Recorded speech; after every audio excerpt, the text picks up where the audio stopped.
A continuación, Desafío Empresarial.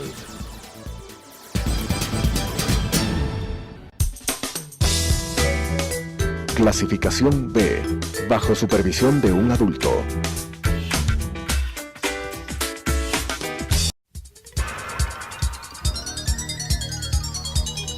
Las opiniones vertidas en este espacio por la producción y dirección del programa son de exclusiva responsabilidad de sus autores y de quienes intervienen en ellos.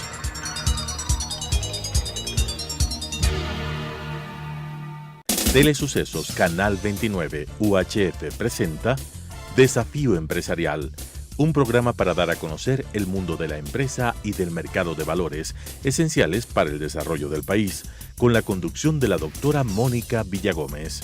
Desafío Empresarial. En esta oportunidad, Desafío Empresarial les da la bienvenida a todos ustedes y vamos a cambiar un poco el formato.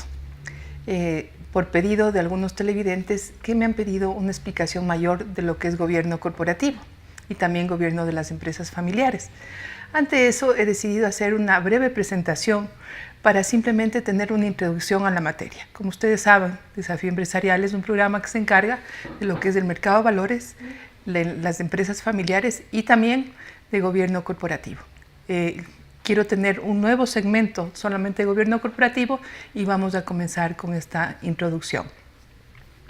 Gobierno corporativo aparece a raíz de las crisis que se produjeron en el mundo, crisis que vienen no de este siglo ni del anterior, sino mucho antes, cuando se han presentado una serie de problemas financieros por las inversiones que se han hecho, cuando la banca ha tenido problemas, cuando ha existido déficit fiscal, pero tal vez la que más se recuerde con claridad es la crisis del 2008, en la que las empresas fueron las verdaderas actoras porque se excedieron en lo que tiene que hacer una empresa y comenzaron a presentar problemas porque disponían del dinero de manera indebida, no tenían directorios que permitían una verdadera planificación estratégica, una visión, una revisión de los riesgos de la empresa, una verdadera arquitectura de control. Entonces la crisis fue gravísima. En el Ecuador se sintió menos, pero yo sí les debo recordar, por ejemplo, la crisis que se llamó la de las hipotecas, en la que no se sabía dónde estaban los activos subyacentes y personas que podían ser inversionistas ecuatorianos terminaban teniendo los activos subyacentes en el Asia y fue prácticamente imposible recuperar y esa gente se quedó sin trabajo, esa gente no pudo pagar las hipotecas y eso siguió produciendo una serie de problemas adicionales. Entonces, en el 2004, es decir, antes de esta famosa crisis del 2008, ya existió una iniciativa importante por parte de la OECD, que es la organización que dio a luz una serie de principios para que exista una buena gobernanza en las empresas. Una serie de principios que lo que permiten es que la empresa pueda tener verdadera independencia en los órganos de decisión y además que esos órganos de decisión, que básicamente son la Junta General o Asamblea General y el directorio, tengan, más allá de independencia, tengan muy claros los roles y la cancha en la cual tienen que intervenir. Entonces ese fue un gran aporte de la OECD, pero además un aporte con una visión muy importante, porque no se limitaron a dar una serie de principios estáticos, sino por el contrario, una serie de principios dinámicos que además permite tener un foro permanente de discusión hasta la fecha, en las que se ha ido incluyendo unos cambios, se ha ido agregando a otras instituciones para que también se unan a esto de gobernanza corporativa. Y nos encontramos que ahora la gobernanza corporativa no es solamente para las sociedades anónimas como se creyó al principio, sino que también la gobernanza corporativa es para el tercer sector o las fundaciones, también es para el sector público, tanto para las instituciones públicas como para las empresas públicas, como en el caso ecuatoriano, que tenemos sobre 25 empresas públicas que al momento muchas de ellas están emproblemadas y que lo que les hace realmente falta es tener una buena gobernanza corporativa que les impida tener influencia política. Entonces, Poco a poco en el mundo se ha ido descubriendo las bondades de la gobernanza y también la flexibilidad para ser aplicada a todo tipo de organizaciones. Y eso es lo importante de este gobierno corporativo. Pero ¿qué mismo está proponiendo gobierno corporativo? Como les decía, la independencia entre las diferentes funciones de la empresa, eso es lo principal. Pero además, la inclusión en el directorio de algunas personas que sean externas, es decir, que no tengan que ver nada absolutamente con el capital, si no sean accionistas, pero que con su conocimiento pueden aportar muchísimo para que la empresa pueda tener una estrategia, seguir la estrategia, controlar la estrategia y además tener una excelente arquitectura de control. Básicamente eso es lo que propugna la gobernanza corporativa, centrando, como les decía, un principio en los diferentes órganos de la institución, la independencia. Y también esto permite que la gerencia, es decir, la alta gerencia, tenga su debido rol. Y el rol de la gerencia no es precisamente el de dirigir, es el de remar, es el de gestar, el de gestionar. Ese es el rol de la gerencia. Y está bajo el control de un directorio que sí es encargado de mirar la estrategia, de mirar al mediano, al largo, al corto plazo, ¿no? E ir indicando, ir dando una serie de directrices para que la gerencia las cumpla. Entonces queda clarísimamente dividida las funciones del directorio como órgano de estrategia, de supervisión y de control de riesgos, y el órgano gerencial, que es el de ejecución y el de gestión. Y de esa gerencia para abajo es al gerente que le toca, sobre la base de la estrategia establecida por el directorio, ya establecer su propia línea de gestión. Esto es muy importante porque uno de los mayores problemas que se presentan en las empresas es lo que se llama el problema de agencia, es decir, siempre hay alguien que tiene un nivel más alto. Por ejemplo, el problema de agencia se puede presentar cuando la Junta General tiene diversas opiniones o diferentes posiciones que la del directorio o el directorio con el gerente. Entonces, eso es lo que se llama el problema de agencia y es uno de los asuntos que mira gobierno corporativo. ¿Cuáles son los puntales de gobierno corporativo? El primer puntal es el de la propiedad. ¿A qué me refiero a esto? Si hablamos de sociedades mercantiles, estamos hablando que a cada acción le corresponde un voto. Y eso está en nuestra legislación aún antes de todos estos principios de gobernanza corporativa. Es decir, a cada acción un voto. De tal suerte que exista una participación equitativa en la Junta General. Si hablamos de la propiedad, el principal órgano es la Junta General, o también puede ser la Junta de Socios si es una compañía de responsabilidad limitada, o puede ser también el grupo de fundadores o de miembros de una fundación o de la empresa pública, también puede ser el Estado, dependiendo cómo sea. Y en esta Junta General se toman las grandes decisiones sobre la propiedad.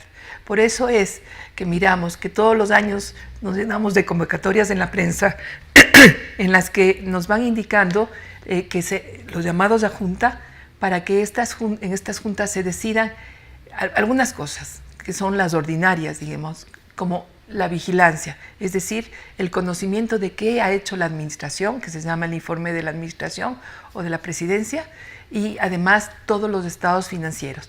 Y a esto se puede sumar otros puntos. ¿Qué es lo importante de la Junta? La forma de manejarla. Y también aquí esto va atado a la responsabilidad del accionista, que normalmente no es tomada en cuenta como tal. El accionista es el que está poniendo el riesgo. Normalmente el accionista está dejando en manos de terceros la administración de la compañía. Pero es en la Junta General que debe ir informado y debe ir preparado para apoyar a la toma de decisiones que sean muy convenientes para la compañía y muy convenientes también para su posición de accionista. Entonces es importante que en cuanto a la Junta General se refiere, esa Junta sea hecha de acuerdo a una serie de procedimientos que yo diría son procedimientos básicos, como la convocatoria, una convocatoria que puede ir más allá del tiempo requerido por la ley 18 días, pues bien, se recomienda 15 días y que además vaya acompañada de toda la información que se va a tratar, de tal suerte que el accionista pueda ejercer ese derecho que tiene de ser accionista. Luego tenemos, y este es el principal de los puntales, es el directorio. Las compañías y las fundaciones y cualquier tipo de organización debe tener un directorio. Un directorio en el que está representado el capital, es decir, los accionistas, pero también, como decía hace un momento, están representadas el bien de la empresa a través de directores que son absolutamente independientes y no tienen relación ni con el capital ni con la gestión. Esto es importantísimo porque se van produciendo equilibrios en el diálogo, porque hay diferentes intereses. El accionista frente al externo. Entonces es muy importante esa composición mixta que todavía en el Ecuador falta a muchos directorios, aunque existen avances importantes sobre esta materia. Y en cuanto al directorio, ¿qué es lo que tiene que hacer el directorio? Hace un momento dije la estrategia. Es lo primero que tiene que ver un directorio, la estrategia en el corto, largo, mediano plazo. Y esta estrategia la tiene que construir normalmente con la gerencia general o con la alta gerencia. Entonces ahí va a definir cuál es la visión y la misión de la empresa, pero qué tipo de acciones y de actividades va a tener que tomar para poder cumplir con esa visión y esa misión. Y se va estableciendo una serie de elementos como cuáles son las alianzas estratégicas necesarias, cómo es la competencia, cómo es el sector en sí, cuál es la participación que tiene la compañía o la fundación en el sector en el que está. Y todo eso sirve para trazar el plan estratégico que va a seguir la compañía, que va a ser vigilado por el directorio y ejecutado por la gerencia general. Pues bien, el directorio también tiene que tener normas clarísimas sobre cómo son sus procedimientos, tanto de convocatoria como de información, porque los directores tienen que recibir la información no un día antes, no 2 días antes, sino al menos con 7, 8 días, porque el director tiene una responsabilidad muy distinta a la que tradicionalmente hemos visto, que es ir a aportar en algo en el diálogo. Tiene la obligación de ir absolutamente enterado e inteligenciado en cada uno de los puntos que va a tratar en el directorio. Ya no se puede aceptar directores que no hayan ido antes o hayan llegado con un verdadero estudio de los temas a tratar, con propuestas y también con preguntas. Eso es lo que tiene que hacer un director y esa es la responsabilidad fiduciaria que tiene un miembro del directorio. Y además de la convocatoria, también es importante cómo se maneja la reunión.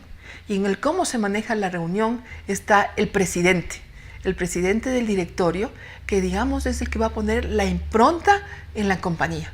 Él es el que va a poner exactamente un estilo de manejar el directorio, pero además va a poner también, con la participación de sus colegas, cuál es la visión y la misión de la compañía. Y tiene que trabajar coherentemente en el sentido trazado.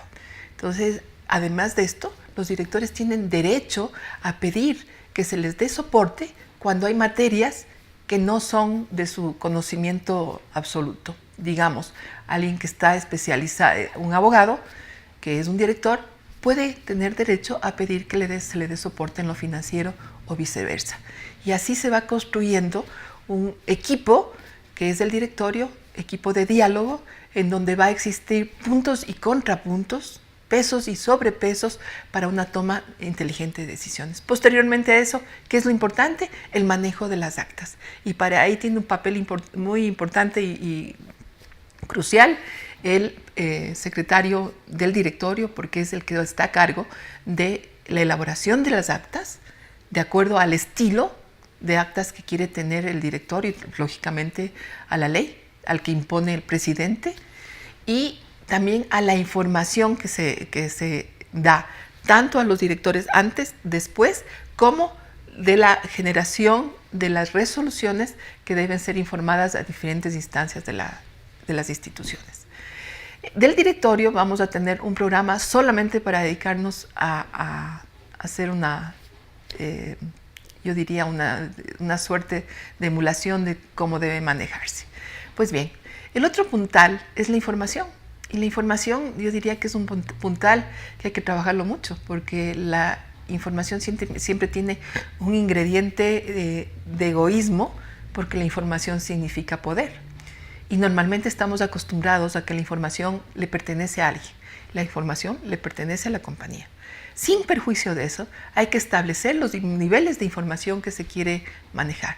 Una es la información que va a la Junta General o a la Asamblea General, y otra es la que va al directorio o al consejo directivo, ¿no? Son diferentes informaciones, no solamente por el tema a tratar, sino también por los formatos de información que se llegan a acordar. No puede esperarse que los directores tomen buenas decisiones si se les manda información en demasía e información desordenada. No.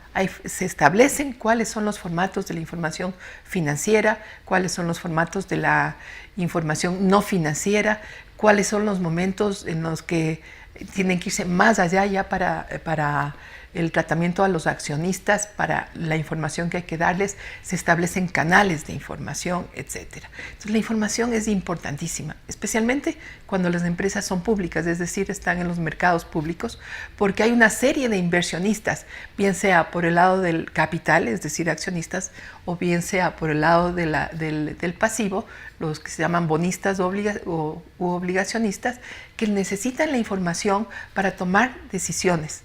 Entonces, esa información se la debe entregar y, como decía, se establece diferentes niveles de información en un documento que se llama el protocolo de información.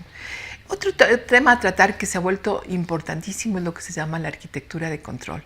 Y ahí viene el papel tan importante del directorio del control, de la supervisión. Y en esta arquitectura de control se ve todo lo que es la auditoría interna, la auditoría externa, la independencia de estos órganos dentro de la empresa o fuera de la empresa, como es la externa, que están dando su análisis respecto a la situación financiera de la empresa. Pero ahora va más allá de eso, porque también ahora se exige pronunciamientos respecto a prevención del lavado de activos, en el caso de los comisarios y auditores internos, y también se requiere el seguimiento por parte de los auditores internos de que la estrategia sea cumplida. Es decir, el auditor interno se vuelve un factor importantísimo dentro de la organización en tanto controla el seguimiento de la estrategia trazada por el directorio, ejecutada por la gerencia. Luego de eso tenemos también todo lo que es riesgos. Es otro de los asuntos que mira el directorio. Una compañía que no mira los riesgos permanentemente, que no establece una forma de administrarlos, es una compañía que está muy cercana a desaparecer, porque está simplemente actuando sin saber cuáles son las condiciones que se puedan presentar y le puedan afectar. Entonces tienen que ver riesgos crediticios, tienen que ver riesgos operativos, riesgos propios de la industria, riesgos de gobierno corporativo, porque el no tener un buen gobierno corporativo o buenas prácticas de gobierno corporativo se constituye en un riesgo para la empresa y que hay que medirlos. Entonces todos esos riesgos se miden y también, digamos, forman parte de esta arquitectura de control. Finalmente, otro tema importantísimo, ahora más que nunca, es la agenda tecnológica. Los directorios tienen que mirar la agenda tecnológica, porque una compañía que no tiene una clara agenda tecnológica que le permita cumplir con la estrategia, entonces simplemente puede sucumbir. Entonces la agenda tecnológica se ha vuelto otro de los aspectos importantes que tienen que ser mirados con mucha rigurosidad. El último asunto, porque les he dividido todo en 5 bloques, es la forma de solucionar los conflictos. Y la forma de solucionar los conflictos, de acuerdo a las buenas prácticas de gobernanza corporativa, es a través de mediación o de arbitraje, es decir, procedimientos alternativos de solución de conflicto, que ya se establecen en el estatuto como posibilidad y también en los contratos que se celebren. Esto es muy, pero muy importante en las compañías.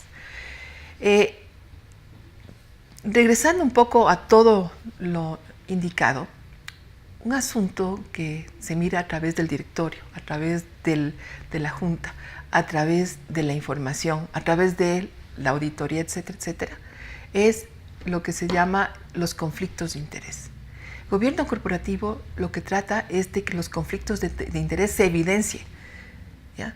Y que se los advierta. En un país pequeño como el nuestro, en el que la gente más o menos conoce todo el movimiento empresarial o fundacional, tienen que ser advertidos estos conflictos. A veces no pueden ser evitados. Por ejemplo, el miembro del directorio, que además es accionista y que tiene un hijo, que tiene una empresa que es proveedora de la compañía.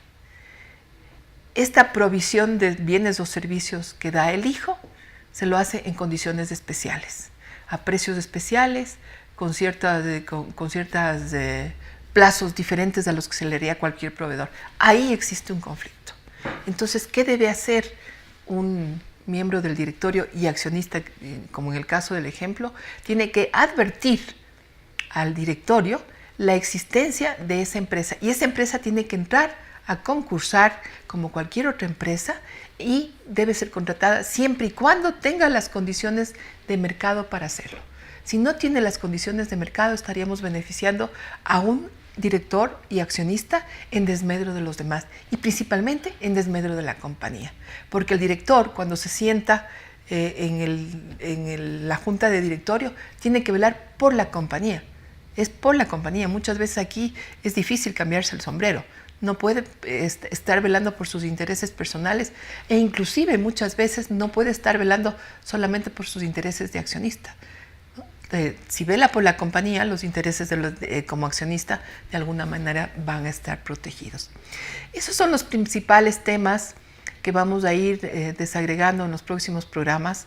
Vamos a ver más a fondo directorio especialmente, pero también vamos a ver junta y derechos de propiedad, y vamos a ver los temas de control interno, de agenda tecnológica y también de información. Yo les agradezco muchísimo y espero que con esta breve introducción a gobierno corporativo ustedes tengan mejores elementos para que cuando llegue esta señal a sus televisores ustedes puedan discernir mejor lo que se les está comentando, bien sea de mi parte o también de parte de los entrevistados que normalmente tenemos. Muchísimas gracias por su atención. Como siempre, un gusto estar en sus hogares. Las opiniones vertidas en este espacio por la producción y dirección del programa son de exclusiva responsabilidad de sus autores y de quienes intervienen en ellos.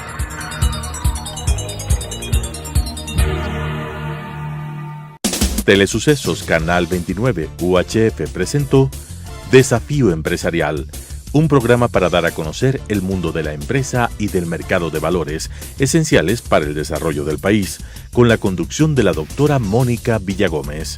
Desafío Empresarial.